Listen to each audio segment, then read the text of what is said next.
Assalamualaikum warahmatullahi wabarakatuh. Apa kabar anak-anakku sekalian? Hari Jumat ini hari yang penuh berkah, Sayyidul Ayyam. Ingat, rajanya para hari.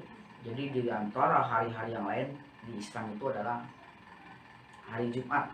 Ya, hari Jumat itu Sayyidul Ayyam, sedekah dan sebagainya itu dari hari Jumat yang sangat bagus. Nah, sebelum kita belajar, mari kita berdoa terlebih dahulu. Mudah-mudahan senantiasa diberi Allah Subhanahu wa Ta'ala. Jangan lupa sholat 5 waktu dan doakan kedua orang tua agar sehat selalu, panjang umur, berkah usianya, sehingga dapat membimbing kita dalam kehidupan sehari-hari. Siapkan catatan untuk materi kita kali ini. Anak-anakku sekalian, materi kita kali ini adalah surat Al-Maidah. Surat Al-Maidah itu adalah surat yang kelima dari Al-Quran. Jumlah ayatnya 120 ayat. Ya, cukup banyak ya, 120 ayat. Dan surat Al-Maidah ini yang akan kita bahas yaitu ayat 2 dan 3.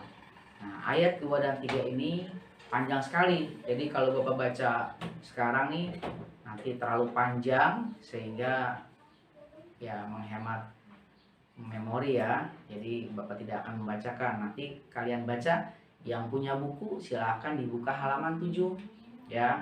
Surat Al-Maidah ayat 2 dan 3 yang akan kita bahas. Baik, anak-anakku sekalian, surat Al-Maidah ayat 2 menjelaskan tentang, ini kita ambil isi pokok kandungan ya. Surat Al-Maidah ayat 2 menjelaskan tentang bahwasannya manusia diperbolehkan marah. Akan tetapi marah di sini ada batasan-batasannya. Tidak boleh menganiaya, tidak boleh memukul, tidak boleh berbuat anarkis dan sebagainya. Akan tetapi marahlah secukupnya ya, nggak boleh berlebih-lebihan karena kurang bagus ya. Nah, di Al-Maidah ini juga ya, di ayat kedua ini menjelaskan, diterangkan juga bahwasanya tolong menolong, bahwasanya kita sebagai manusia hidup bermasyarakat, hidup bertetangga, ya, hidup berteman, bersosial, tentunya harus mempunyai tolong menolong, ya, tolong menolong sesama manusia, bukan sesama muslim saja, tetapi dengan agama lain pun kita saling tolong menolong. Apabila kesulitan, apabila dalam keadaan susah, mari kita tolong menolong. Kita demikian, nanti suatu saat kita akan ditolong oleh mereka, oleh sesama muslim dan agama-agama yang lain. Mungkin bisa seperti itu karena Allah tidak tidur, pasti Allah akan menolong. Tentunya tidak Allah langsung, melalui beberapa orang dan sebagainya ya. Jadi tolong menolong itu sangat penting. Suatu saat ketika kita dalam keadaan kesulitan, insya Allah pasti ada yang menolong kita. Oleh karena itu jangan sungkan-sungkan untuk menolong orang lain. Tapi dalam ibadah tidak boleh ya. Dengan agama lain masing-masing, kan kemarin sudah dijelaskan dalam surat Al-Kafirun bahwasanya agamamu agamaku, agamamu agamaku, agamaku, masing-masing ibadahnya ya. Tapi kalau untuk tolong menolong silahkan dengan agama yang lain. Tapi untuk ibadah masing-masing, kita nggak boleh ikut ibadah orang lain, agama lain ya. Tapi mari kita jaga tali persaudaraan kita agar selalu tolong menolong, dan marahnya pun jangan berlebih-lebihan, jangan menguap-uap, jangan terlalu emosi ya. Nanti suatu saat ketika kita marahnya terlalu emosi, nanti ada penyesalan di dalam hati. Oh iya, ternyata malu juga ya. Nah, tetapi ya bahwasanya sekarang itu udah ramai medsos, nanti gimana kalau ada yang merekam kita sampai deh menyebar ke seluruh Indonesia, seluruh dunia, wah ada yang marah dan sebagainya gitu ya. Jadi ayat 2 menjelaskan tentang diperbolehkan marah, tetapi tidak boleh menganiaya, tidak boleh kekerasan dan sebagainya, dan harus tolong menolong sesama manusia, sesama muslim. Ayat 2. Lanjut ke ayat 3. Ayat 3 menjelaskan tentang apa? Menjelaskan tentang hidangan. Apa itu hidangan? Yang jelas hidangan itu adalah makanan. Nah, Bapak mau nanya, pagi ini sudah sarapan atau belum? Jangan lupa sarapan yang bergizi, 4 sehat 5 sempurna ya, agar kita selalu sehat ya, badan kita selalu segar, fit dan sebagainya. Oleh karena itu jangan lupa sarapan. Nah, hidangan di sini adalah bahwasanya makanan-makanan yang Allah turunkan ke dunia inilah ada yang halal dan ada yang haram. Halal bisa jadi haram. Mana contohnya halal bisa jadi haram?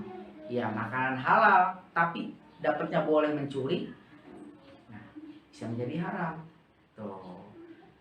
Ya, hidangan. Pernah kejadian pada tahun ya kurang lebih 2, 3 tahun atau 4 tahun ke belakang terjadi demo besar, karena kasusnya itulah penistaan agama ya, berkaitan dengan Al-Maidah, karena yang dinistakan adalah surat Al-Maidah. Kebetulan Al-Maidah itu menjelaskan tentang hidangan.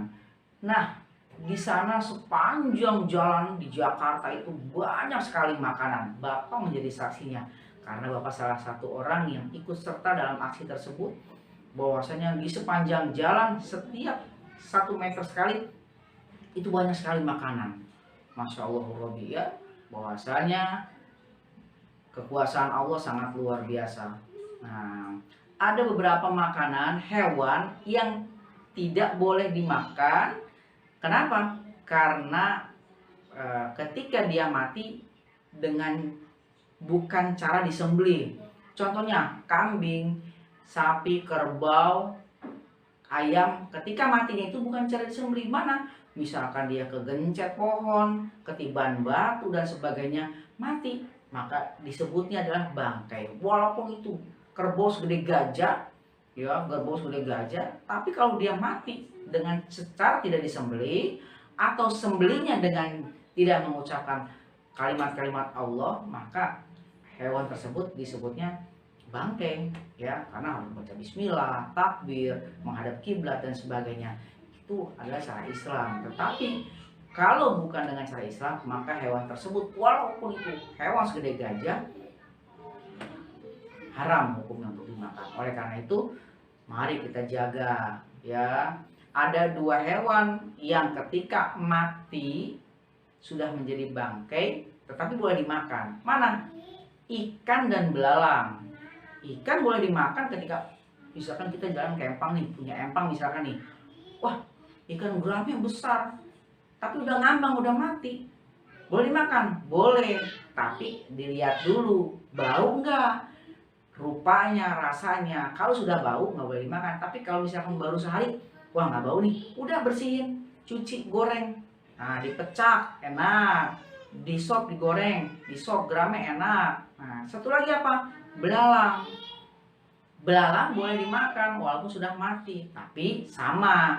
Kalau sudah bau nggak boleh. Nah, Bapak dulu tahun 90-an, tuh komplek pertanian itu tempat main Bapak mencari belalang. Kalau pulang sekolah nyari belalang sana, tuh ya, cari belalang. Ya untuk hiburan, tapi itulah dulu dengan sekarang berbeda. Kalau sekarang pemainannya handphone, kalau dulu nyari belalang, ya belalang dan sebagainya. Ya, anak-anak sekalian, ingat dicatat apa poin-poin apa di ayat 2 dan 3 ya. Mudah-mudahan pertemuan kali kita ini bermanfaat ya, bahwasanya ayat 2 dan 3 menjelaskan tentang yang pertama tolong menolong, ayat ketiga yaitu tentang hidangan ya. Terima kasih, kurang lebihnya mohon maaf. Ingat, tidak ada tugas ya, tidak ada tugas, jadi tidak usah ngirim video atau gambar, jadi tidak ada tugas mendengarkan apa yang Bapak sampaikan. Mudah-mudahan bermanfaat, kurang lebih mohon maaf. Assalamualaikum warahmatullahi wabarakatuh.